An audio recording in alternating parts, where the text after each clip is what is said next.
Chalet. Cela signifie qu'il y a la paix entre vous et moi. L'Écriture dit dans Hébreu que ce n'est pas au secours des anges. Ce n'est pas pour sauver les anges que Christ, que vous appelez Jésus, est descendu. Il n'est pas venu sauver les anges. Il est venu sauver ses frères. Si on s'arrête là, tu peux te confondre. L'humanité peut se confondre. D'accord? Et dire ce que tu viens de dire là. Mais le problème, c'est que de la même manière que les eaux ou bien les océans rejettent la saleté, ainsi la vérité rejettera, n'est-ce pas, ce que tu es en train de dire. La Bible rejettera cela. Il dit, ce n'est pas au secours des anges que Christ descend.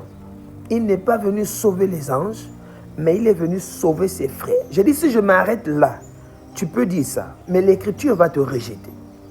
Il dit, mais à ses frères, ceux-là qui participent à la chair et au sang.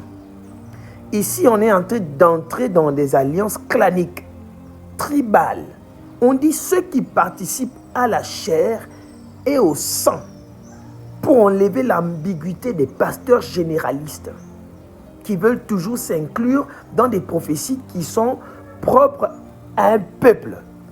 Quand tu viens dire ça, pour sauver l'humanité, Christ lui-même dit, je ne suis venu que pour les brebis perdues de la maison d'Israël.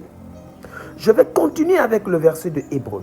Donc ce n'est pas aux anges qu'il est venu en aide, mais à ses frères qui participent au sang et à la chair.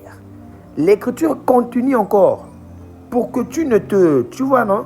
Il dit, c'est-à-dire à la postérité d'Abraham. Est-ce que tu comprends? Je reprends.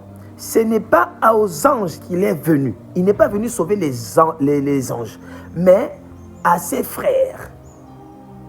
Ceux-là qui participent à la chair et au sang.